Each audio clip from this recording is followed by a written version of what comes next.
Llegar hasta aquí no es poca cosa y yo lo sé. Mira que lo sé bien. ¿Sabes por qué? Porque eso significa que ya comenzó esa constancia que nosotros necesitamos para lograr muchas cosas. Significa también que hemos tomado la decisión y que hemos dicho, ¿sabes qué? Ya yo tomé esta decisión y no la voy a romper. Significa un corazón que ha dicho, quiero seguir caminando en la palabra. En mi caso, significa voy a seguir haciendo el esfuerzo para que otros también escuchen la voz de Dios como yo la escucho a través de la palabra. Así que yo te doy la bienvenida a esta cuarta semana de lectura del Nuevo Testamento, porque cada semana hemos avanzado juntos, hemos superado los retos del tiempo, los retos del cansancio, retos de distracciones. Bueno, todo tipo de retos. Y bueno, aquí estamos como cuerpo de Cristo leyendo y aprendiendo y creciendo paso a paso, pero con mucha firmeza. En esta semana vamos a leer Mateos, los capítulos del 19 al 24, donde Jesús habla de tiempos difíciles, habla de pruebas, de esos tiempos que nos sacuden muchas veces y que no sabemos qué hacer. La Biblia llama a estos tiempos, los llama tribulación, tribulación. No para sembrar temor en nosotros, sino para despertar nuestra fe, para que el discernimiento siga creciendo en nosotros, que Dios nos hable y que podamos discernir lo que Dios nos está diciendo. Y también para que crezca nuestra esperanza o para que no se vaya nuestra esperanza, para que no termine nuestra esperanza. Mientras nosotros vayamos leyendo, nos vamos a dar cuenta que aún en medio de las dificultades, Dios no abandona, nunca abandona. Dios no nos va a dejar así. Dios no va a decir, oh, estás pasando un momento difícil, oh, yo me desaparezco. No, ese no es el Dios que nosotros conocemos y que nos habla la palabra. Él no nos abandona. Vamos a ver cómo Él nos va a preparar, Él nos afirma y Él nos sostiene. Por eso es que debemos permanecer siempre firmes, empezando por aquí, por leer la Biblia. Así que antes de comenzar la lectura, cerremos nuestros ojos y vamos a orar juntos. Padre, bendecimos tu santo nombre y te damos gracias por este tiempo, por esta experiencia. Ya es nuestra cuarta semana, Señor, y hoy vamos a hablar del tema de la tribulación, pero sabemos que tú nos vas a estar hablando a través de esta palabra. Así que nos preparamos nuestro corazón, preparamos nuestra mente receptivo, Señor, para escucharte a ti, Señor, lo que tú tienes que decirnos, que es como un aliciente para nuestras vidas. En el nombre poderoso de Jesús. Amén y amén. Bueno, ahora sí, abre tu Biblia, busca tu libreta donde estás haciendo los apuntes. No dejes que nada te distraiga y vamos a leer juntos sabiendo que no caminamos solos, que el Señor está con nosotros y que la palabra siempre va a ser revelada a todos nosotros de una forma maravillosa. Mateo capítulo 19. Discusión acerca del divorcio y del matrimonio. Cuando Jesús terminó de decir estas cosas, salió de Galilea y descendió a la región de Judea al norte del río Jordán. Grandes multitudes lo siguieron y él sanó a los enfermos. Unos fariseos se acercaron y trataron de tenderle una trampa con la siguiente pregunta: ¿se permite que un hombre se divorcie de su esposa por cualquier motivo? Jesús respondió: ¿no han leído las Escrituras? Allí está escrito que desde el principio Dios los hizo hombre y mujer. Y agregó: esto explica por qué el hombre deja a su padre y a su madre y se une a su esposa y los dos se convierten en uno solo. Como ya no son dos sino uno, que nadie separe lo que Dios ha unido. Entonces preguntaron, ¿por qué dice Moisés en la ley que un hombre podría darle a su esposa un aviso de divorcio por escrito y despedirla? Jesús contestó: Moisés permitió el divorcio solo como una concesión ante la dureza del corazón de ustedes, pero no fue la intención original de Dios.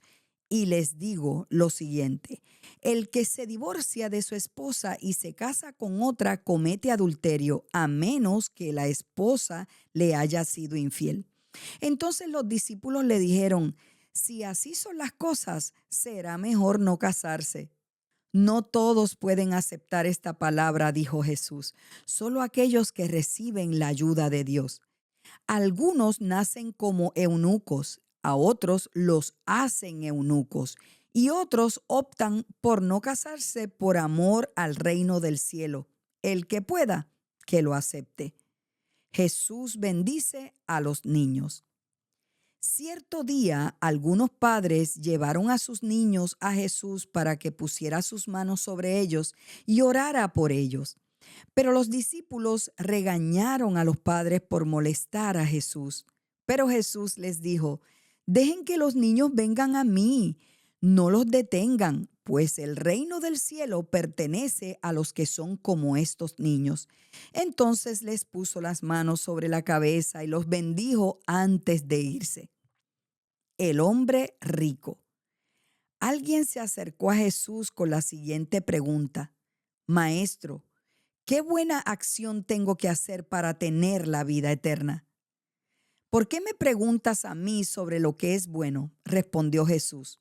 Solo hay uno que es bueno, pero para contestar a tu pregunta, si deseas recibir la vida eterna, cumple los mandamientos. ¿Cuáles? Preguntó el hombre, y Jesús le contestó: no cometas asesinato, no cometas adulterio, no robes, no des falso testimonio, honra a tu padre y a tu madre, ama a tu prójimo como a ti mismo. He obedecido todos esos mandamientos, respondió el joven. ¿Qué más debo hacer? Jesús le dijo: si deseas ser perfecto, anda, vende todas tus posesiones y entrega el dinero a los pobres y tendrás tesoro en el cielo. Después ven y sígueme. Cuando el joven escuchó lo que Jesús le dijo, se fue triste porque tenía muchas posesiones. Entonces Jesús dijo a sus discípulos, les digo la verdad, es muy difícil que una persona rica entre en el reino del cielo. Lo repito, es más fácil que un camello pase por el ojo de una aguja que un rico entre en el reino de Dios. Los discípulos quedaron atónitos. Entonces, ¿quién podrá ser salvo?, preguntaron. Jesús los miró y les dijo, humanamente hablando, es imposible, pero para Dios todo es posible. Entonces Pedro le dijo, nosotros hemos dejado todo para seguirte. ¿Qué recibiremos a cambio? Jesús contestó, les aseguro que cuando el mundo se renueve y el Hijo del Hombre se siente sobre su trono glorioso, ustedes que han sido mis seguidores también se sentarán en 12 tronos para juzgar a las 12 tribus de Israel. Y todo el que haya dejado casas o hermanos o hermanas o padre o madre o hijos o bienes por mi causa recibirá 100 veces más a cambio y heredará la vida eterna. Pero muchos que ahora son los más importantes en ese día serán los menos importantes. Y aquellos que ahora parecen menos importantes en ese día serán los más importantes. Mateo capítulo 20. Parábola de los trabajadores del viñedo. El reino del cielo es como un propietario que salió temprano por la mañana con el fin de contratar trabajadores para su viñedo. Acordó pagar el salario normal de un día de trabajo y los envió a trabajar. A las 9 de la mañana, cuando pasaba por la plaza, vio a algunas personas que estaban allí sin hacer nada. Entonces las contrató y les dijo que al final del día les pagaría lo que fuera justo. Así que fueron a trabajar al viñedo. El propietario hizo lo mismo al mediodía y a las 3 de la tarde. A las 5 de la tarde se encontraba nuevamente en la ciudad y vio a otros que estaban allí. Les preguntó, ¿por qué ustedes no trabajaron hoy? Ellos contestaron, porque nadie nos contrató. El propietario les dijo, entonces vayan y únanse a los otros en mi viñedo. Aquella noche le dijo al capataz que llamara a los trabajadores y le pagara comenzando por los últimos que había contratado. Cuando recibieron su paga, los que habían sido contratados a las 5 de la tarde, cada uno recibió el salario por una jornada completa. Cuando los que habían sido contratados primero llegaron a recibir su paga, supusieron que recibirían más, pero a ellos también se les pagó el salario de un día. Cuando recibieron la paga, protestaron contra el propietario. Aquellos trabajaron solo una hora, sin embargo, se les ha pagado lo mismo que a nosotros que trabajamos todo el día bajo el intenso calor. Él le respondió a uno de ellos: amigo, no he sido injusto. ¿Acaso tú no acordaste conmigo que trabajarías todo el día por el salario acostumbrado? Toma tu dinero y vete. Quise pagarle a este último trabajador lo mismo que a ti. ¿Acaso es contra la ley que yo haga lo que quiero con mi dinero? ¿Te pones celoso porque soy bondadoso con otros? Así que los que ahora son últimos, ese día serán los primeros y los primeros serán los últimos. Jesús predice otra vez su muerte. Mientras Jesús subía a Jerusalén, llevó a los 12 discípulos aparte y les contó en privado lo que iba a suceder. Escuchen, les dijo, subimos a Jerusalén, donde el Hijo del Hombre será traicionado y entregado a los principales sacerdotes y a los maestros de la ley religiosa. Lo condenarán a muerte. Luego lo entregarán a los romanos para que se burlen de él, lo azoten con un látigo y lo crucifiquen, pero al tercer día se levantará de los muertos. Jesús enseña acerca del servicio a los demás. Entonces la madre de Santiago y de Juan, hijos de Zebedeo, se acercó con sus hijos a Jesús, se arrodilló respetuosamente para pedirle un favor. ¿Cuál es tu petición?, le preguntó Jesús. La mujer contestó: te pido por favor que permitas que en tu reino mis 2 hijos se sienten en lugares de honor a tu lado, uno a la derecha y el otro a tu izquierda. Jesús les respondió: no saben lo que piden. ¿Acaso pueden beber de la copa amarga de sufrimiento que yo estoy a punto de beber? Claro que sí, contestaron ellos, podemos. Jesús les dijo: es cierto, beberán de mi copa amarga, pero no me corresponde a mí decir quién se sentará a mi derecha o a mi izquierda. Mi Padre preparó esos lugares para quienes Él ha escogido. Cuando los otros 10 discípulos oyeron lo que Santiago y Juan habían pedido, se indignaron. Así que Jesús los reunió a todos y les dijo: ustedes saben que los gobernantes de este mundo tratan a su pueblo con prepotencia y los funcionarios hacen alarde de su autoridad frente a los súbditos. Pero entre ustedes será diferente. El que quiera ser líder entre ustedes debería ser sirviente. Y el que quiera ser el primero entre ustedes debería convertirse en esclavo. Pues ni aun el Hijo del Hombre vino para que le sirvan, sino para servir a otros y para dar su vida en rescate por muchos. Jesús sana a 2 hombres ciegos. Mientras Jesús y sus discípulos salían de la ciudad de Jericó, una gran multitud los seguía. 2 hombres ciegos estaban sentados junto al camino. Cuando oyeron que Jesús venía en dirección a ellos, comenzaron a gritar: Señor, Hijo de David, ten compasión de nosotros. Cállense, les gritó la multitud. Sin embargo, los 2 ciegos gritaban aún más fuerte: Señor, Hijo de David, ten compasión de nosotros. Cuando Jesús los oyó, se detuvo y los llamó. ¿Qué quieren que haga por ustedes?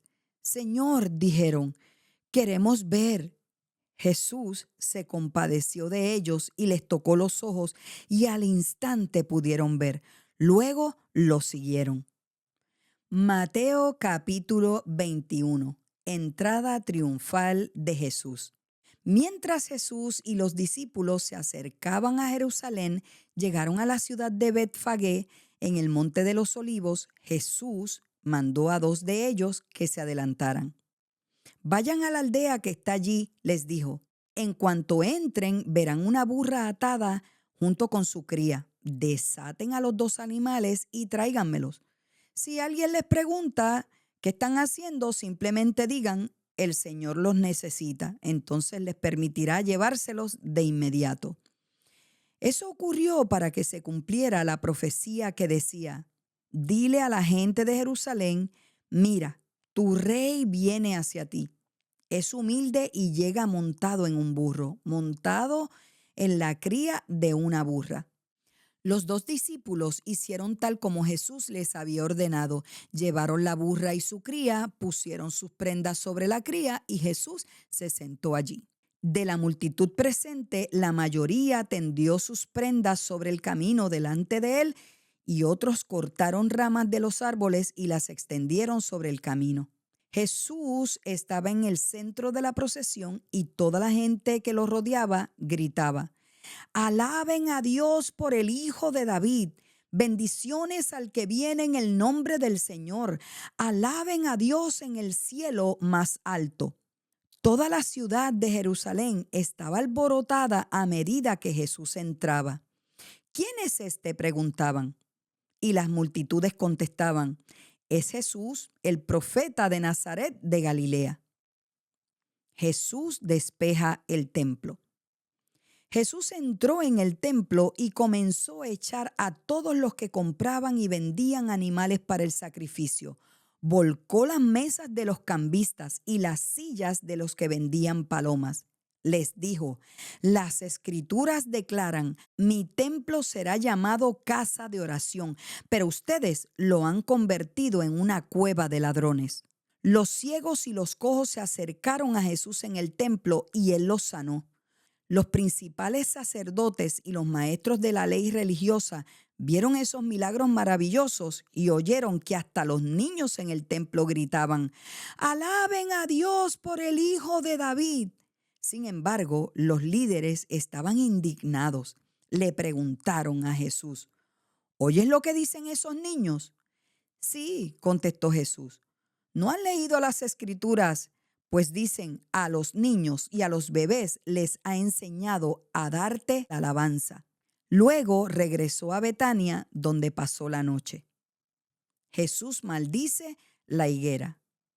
Por la mañana, cuando Jesús regresaba a Jerusalén, tuvo hambre y vio que había una higuera junto al camino. Se acercó para ver si tenía higos, pero solo había hojas. Entonces le dijo, que jamás vuelva a dar fruto.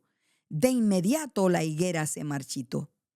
Al ver eso, los discípulos quedaron asombrados y le preguntaron, ¿cómo se marchitó tan pronto la higuera? Entonces Jesús les dijo, les digo la verdad, si tienen fe y no dudan, pueden hacer cosas como esa y mucho más.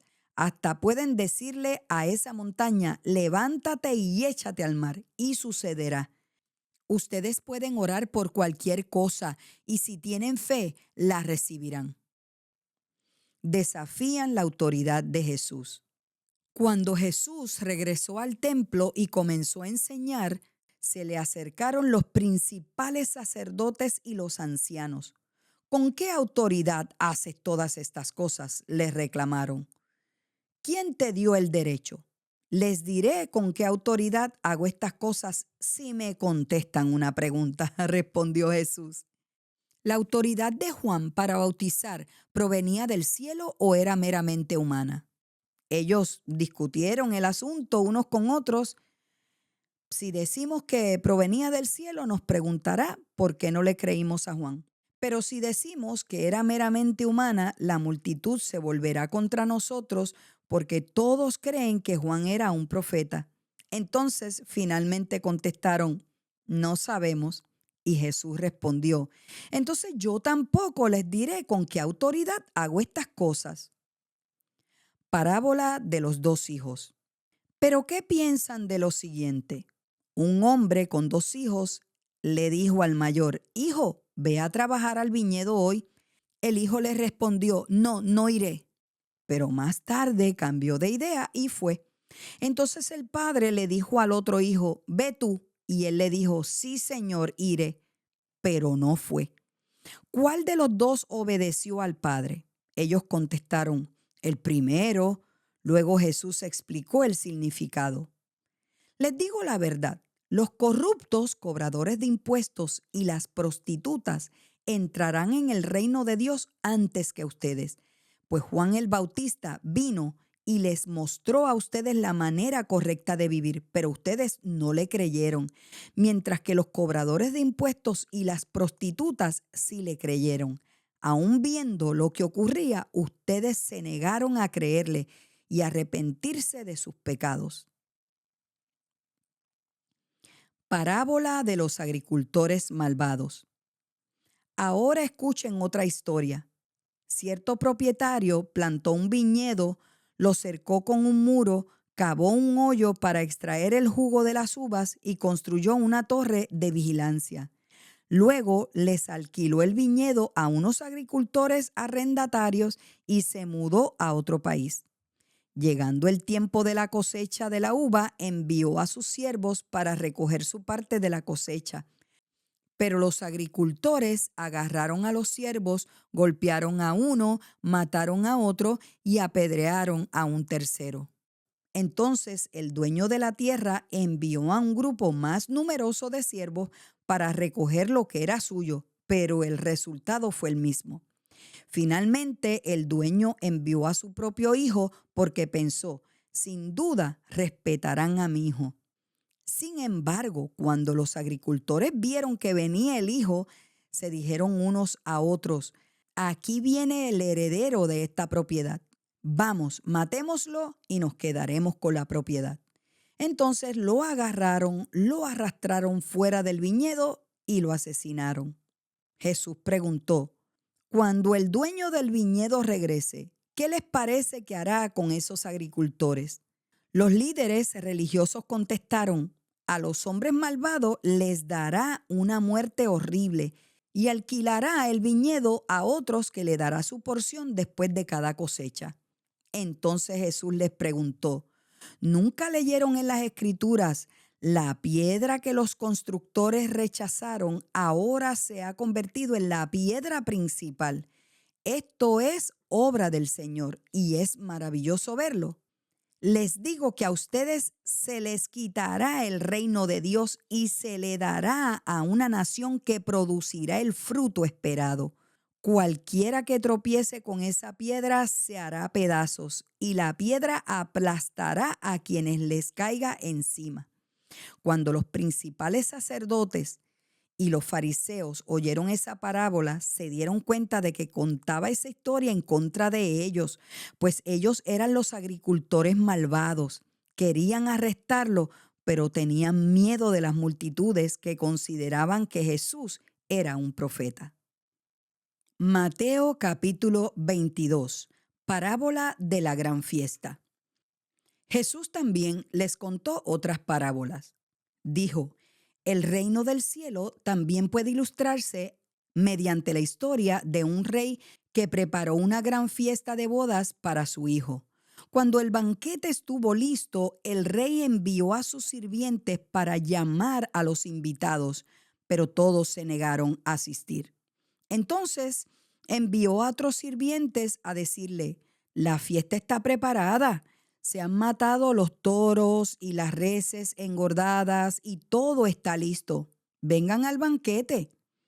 Pero las personas a quienes había invitado no hicieron caso y siguieron su camino. Uno se fue a la granja, otro a su negocio, otros agarraron a los mensajeros, los insultaron y los mataron. El rey se puso furioso y envió a su ejército para destruir a los asesinos y quemar la ciudad. Y les dijo a los sirvientes, la fiesta de bodas está lista y las personas a las que invité no son dignas de tal honor. Ahora salgan a las esquinas de las calles e inviten a todos los que vean. Entonces los sirvientes llevaron a todos los que pudieron encontrar, tanto buenos como malos, y la sala del banquete se llenó de invitados.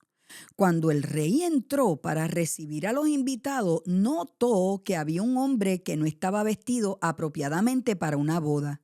Amigo, le preguntó, ¿cómo es que estás aquí sin ropa de bodas? Pero el hombre no tuvo respuesta. Entonces el rey dijo a sus asistentes, átenlo de pies y manos, arrójenlo a la oscuridad de afuera, donde habrá llanto y rechinar de dientes, pues muchos son los llamados, pero pocos los elegidos. Los impuestos para el César.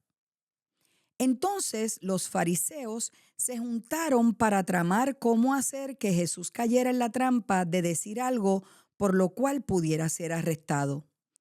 Enviaron a algunos de sus discípulos junto con los partidarios de Herodes a buscarlo. Maestro, dijeron, sabemos lo honesto que eres. Enseñas con verdad el camino de Dios. Eres imparcial y no tienes favoritismo. Ahora bien, dinos qué piensas de lo siguiente.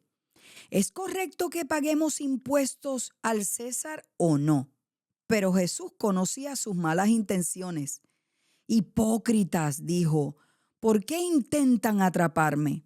Veamos, muéstrenme la moneda que se usa para el impuesto. Cuando le entregaron una moneda romana, le preguntó, ¿a quién pertenece la imagen y el título grabado en la moneda? Al César contestaron. Bien, dijo. Entonces, den al César lo que pertenece al César y den a Dios lo que pertenece a Dios. Su respuesta los dejó asombrados y se marcharon. Discusión acerca de la resurrección. Ese mismo día se acercaron a Jesús algunos saduceos, líderes religiosos, que dicen que no hay resurrección después de la muerte. Le plantearon la siguiente pregunta. Maestro, Moisés dijo, si un hombre muere sin haber tenido hijos, su hermano debe casarse con la viuda y darle un hijo para que el nombre del hermano continúe. Ahora bien, supongamos que había 7 hermanos. El mayor se casó y murió sin dejar hijos. Entonces su hermano se casó con la viuda. El segundo hermano también murió y el tercero se casó con ella. Lo mismo sucedió con los 7. Por último, la mujer también murió. Entonces dinos, ¿de quién será esposa en la resurrección? Pues los 7 estuvieron casados con ella.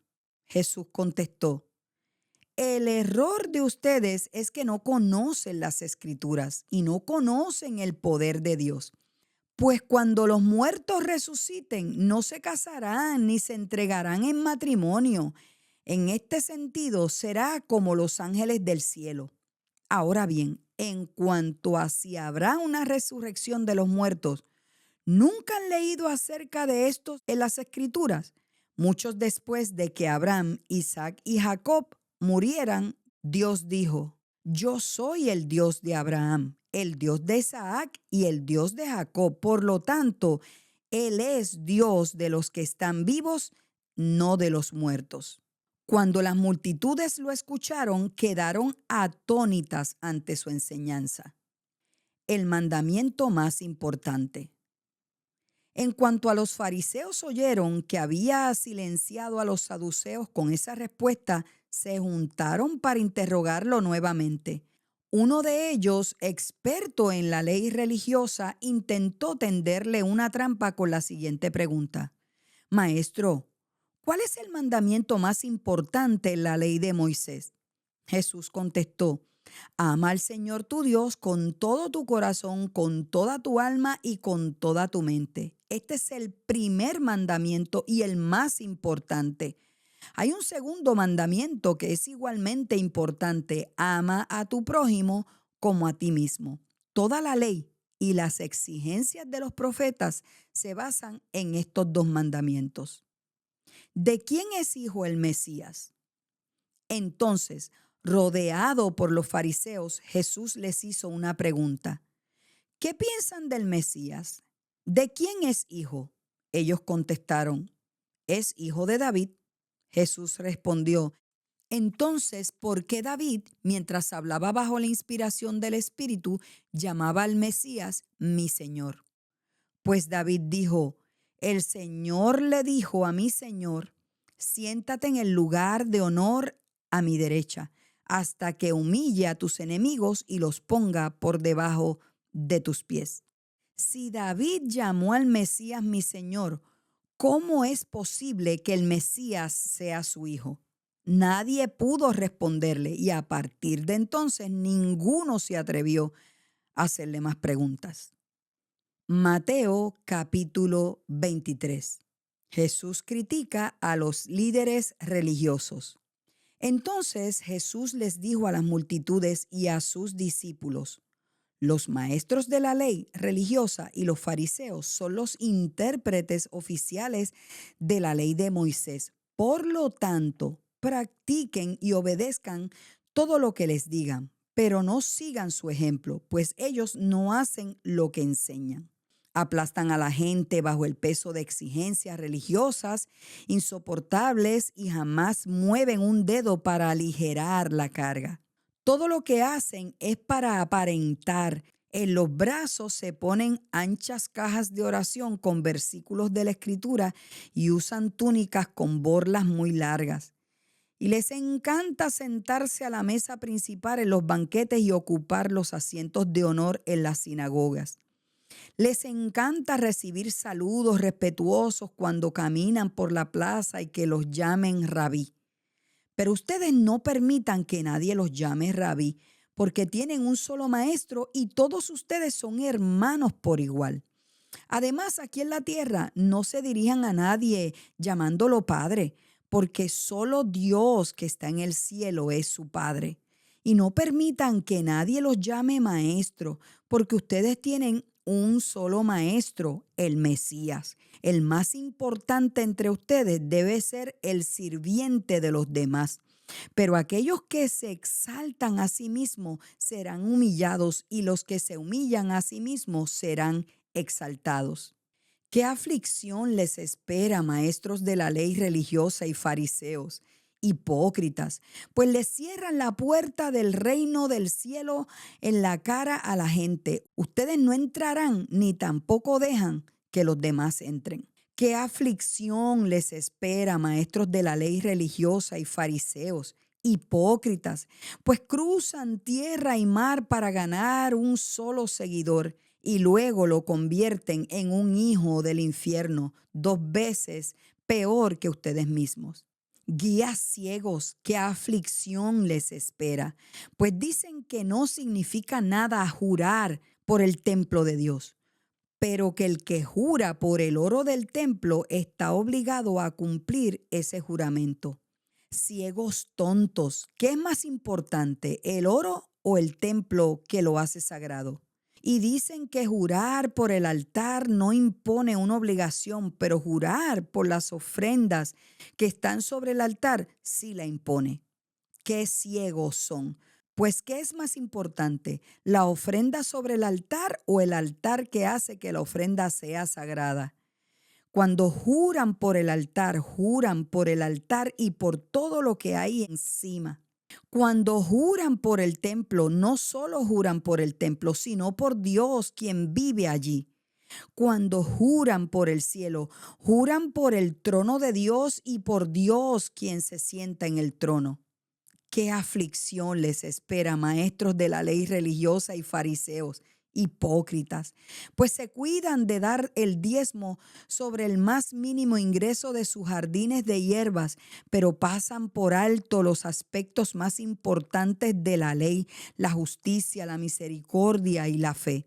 Es cierto que deben diezmar, pero sin descuidar las cosas más importantes. Guías ciegos, cuelan el agua para no tragarse por accidente un mosquito, pero se tragan un camello.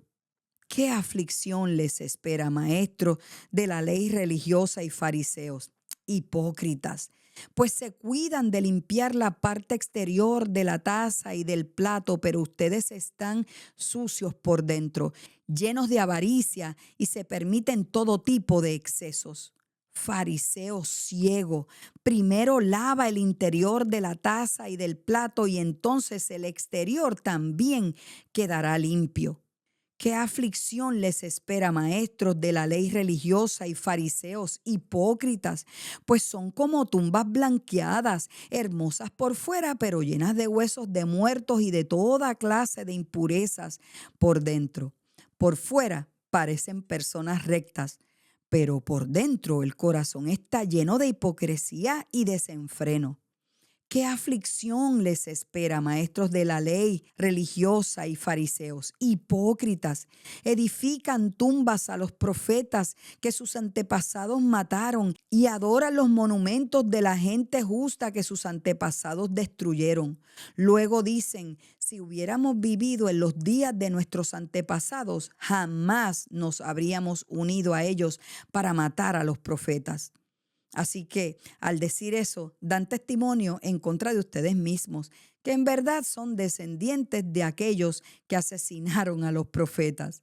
Sigan adelante y terminen lo que sus antepasados comenzaron. Serpientes, hijos de víboras, ¿cómo escaparán del juicio del infierno? Por lo tanto, les envío profetas, hombres sabios y maestros de la ley religiosa. Algunos los matarán crucificándolos y a otros los azotarán con látigos en las sinagogas y los perseguirán de ciudad en ciudad. Como consecuencia, se les hará responsables del asesinato de toda la gente justa de todos los tiempos, desde el asesinato del justo Abel hasta el de Zacarías, hijo de Berequías, a quien mataron en el templo entre el santuario y el altar. Les digo la verdad, ese juicio caerá sobre esta misma generación. Lamento de Jesús por Jerusalén. Oh Jerusalén, Jerusalén, la ciudad que mata a los profetas y apedrea a los mensajeros de Dios. ¿Cuántas veces quise juntar a tus hijos como las gallinas protege a sus pollitos debajo de sus alas? Pero no me dejaste. Y ahora mira, tu casa está abandonada y desolada. Pues te digo lo siguiente, no volverás a verme hasta que digas bendiciones al que viene en el nombre del Señor. Mateo capítulo 24. Jesús habla acerca del futuro.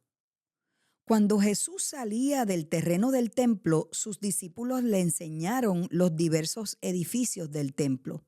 Pero él les respondió, ¿ven todos esos edificios? Les digo la verdad, serán demolidos por completo, no quedará ni una sola piedra sobre otra. Más tarde, Jesús se sentó en el monte de los olivos. Sus discípulos se le acercaron en privado y le dijeron, dinos, ¿cuándo sucederá todo esto? ¿Qué señal marcará tu regreso y el fin del mundo? Jesús les dijo, no dejen que nadie los engañe, porque muchos vendrán en mi nombre y afirmarán, yo soy el Mesías, y engañarán a muchos. Oirán de guerras y de amenazas de guerra, pero no se dejen llevar por el pánico. Es verdad, esas cosas deben suceder, pero el fin no vendrá inmediatamente después. Una nación entrará en guerra con otra y un reino con otro reino. Habrá hambres y terremotos en muchas partes del mundo. Sin embargo, todo eso es solo el comienzo de los dolores del parto. Luego vendrán más.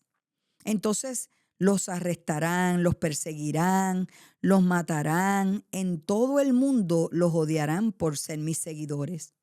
Muchos se apartarán de mí, se traicionarán unos a otros y se odiarán. Aparecerán muchos falsos profetas y engañarán a mucha gente. Abundará el pecado por todas partes y el amor de muchos se enfriará. Pero el que se mantenga firme hasta el fin será salvo. Y se predicará la buena noticia acerca del reino por todo el mundo, de manera que todas las naciones la oirán y entonces vendrá el fin. Llegará el día cuando verán de lo que habló el profeta Daniel, el objeto sacrilegio que causa profanación de pie en el lugar santo. Entonces los que estén en Judea huyan a las colinas. La persona que esté en la azotea no baje a la casa para empacar. La persona que esté en el campo no regrese ni para buscar un abrigo. Qué terribles serán esos días para las mujeres embarazadas y para las madres que amamantan. Y oren para que la huida no sea en invierno o en día de descanso, pues habrá más angustia que en cualquier otro momento desde el principio del mundo. Y jamás habrá una angustia tan grande. De hecho, a menos que se acorte ese tiempo de calamidad, ni una sola persona sobrevivirá, pero se acortará por el bien de los elegidos de Dios. Entonces, si alguien les dice, miren, aquí está el Mesías o allí está, no lo crean, pues se levantarán falsos mesías y falsos profetas y realizarán grandes señales y milagros para engañar, de ser posible, aún a los elegidos de Dios. Miren que les he advertido esto de antemano. Por lo tanto, si alguien les dice, miren, el Mesías está en el desierto, ni se molesten en ir a buscarlo. O bien si les dicen, miren, se esconde aquí, no lo crean, pues así como el relámpago destella en el oriente y brilla en el occidente, así será cuando venga el Hijo del Hombre. Así como los buitres cuando se juntan indican que hay un cadáver cerca, de la misma manera, esas señales revelan que el fin está cerca. Inmediatamente después de la angustia de esos días, el sol se oscurecerá, la luna no dará luz, las estrellas caerán del cielo y los poderes de los cielos serán sacudidos. Y entonces por fin aparecerá en los cielos la señal de que el Hijo del Hombre viene. Y habrá un profundo lamento entre todos los pueblos de la tierra. Verán al Hijo del Hombre venir en las nubes del cielo con gran poder y gran gloria. Enviará a sus ángeles con un potente toque de trompeta y reunirán a los elegidos de todas partes del mundo, desde los extremos más lejanos de la tierra y del cielo. Ahora, aprendan una lección de la higuera. Cuando las ramas echan brotes y comienzan a salir las hojas, ustedes saben que el verano se acerca. De la misma manera, cuando vean que suceden todas estas cosas, sabrán que su regreso está muy cerca a las puertas. Les digo la verdad, no pasará esta generación hasta que todas estas cosas sucedan. El cielo y la tierra desaparecerán, pero mis palabras no desaparecerán jamás. Sin embargo, nadie sabe el día ni la hora en que sucederán estas cosas, ni siquiera los ángeles en el cielo, ni el propio Hijo. Solo el Padre lo sabe. Cuando el Hijo del Hombre regrese, será como en los días de Noé. En esos días, antes del diluvio, la gente disfrutaba de banquetes, fiestas y casamientos hasta el momento en que Noé entró en su barco. La gente no se daba cuenta de lo que iba a suceder hasta que llegó el diluvio y arrasó con todos. Así será cuando venga el Hijo del Hombre. Dos hombres estarán trabajando juntos en el campo, uno será llevado y el otro será dejado. Dos mujeres estarán moliendo harina en el molino, una será llevada y la otra será dejada. Así que ustedes también deben estar alertas porque no saben qué día vendrá su Señor. Entiendan lo siguiente, si el dueño de una casa supiera exactamente a qué hora viene un ladrón, se mantendría alerta y no dejaría que asaltara su casa. Ustedes también deben estar preparados todo el tiempo porque el Hijo del Hombre vendrá cuando menos lo esperen. Un sirviente fiel y sensato es aquel a quien el amo puede darle la responsabilidad de dirigir a los demás sirvientes y alimentarlos. Si el amo regresa y encuentra que el sirviente ha hecho un buen trabajo, habrá una recompensa. Les digo la verdad, el amo pondrá a ese sirviente a cargo de todo lo que posee. Pero ¿qué tal si el sirviente es malo y piensa, mi amo no regresará por un tiempo? Y comienza a golpear a los otros sirvientes, a parrandear y a emborracharse.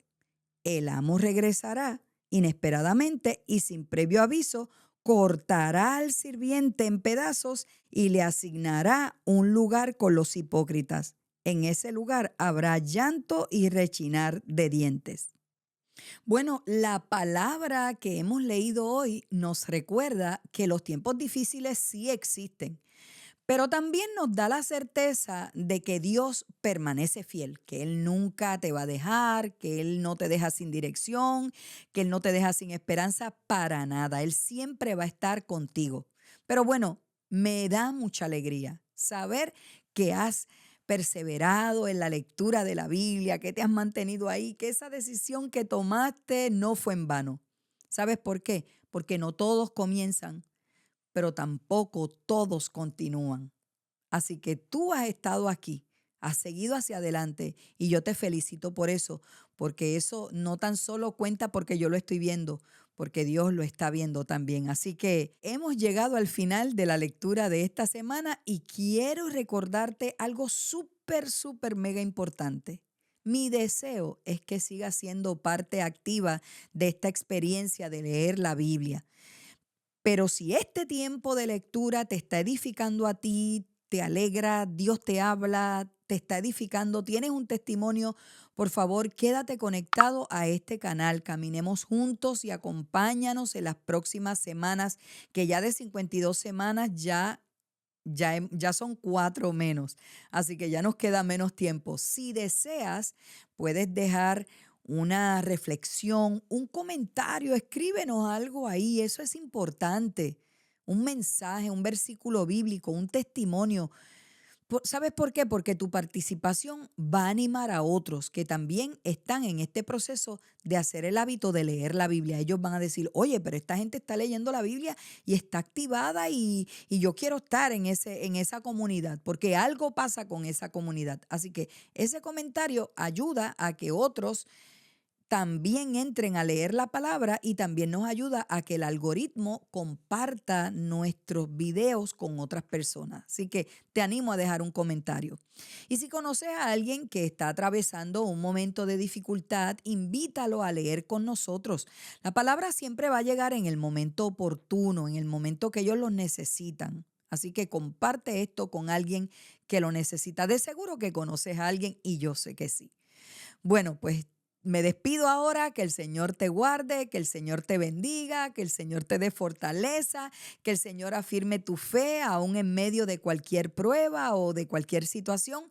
Nos vemos la próxima semana para seguir leyendo el Nuevo Testamento juntos con mucha esperanza, con mucha constancia y sobre todo con un propósito más que clarísimo.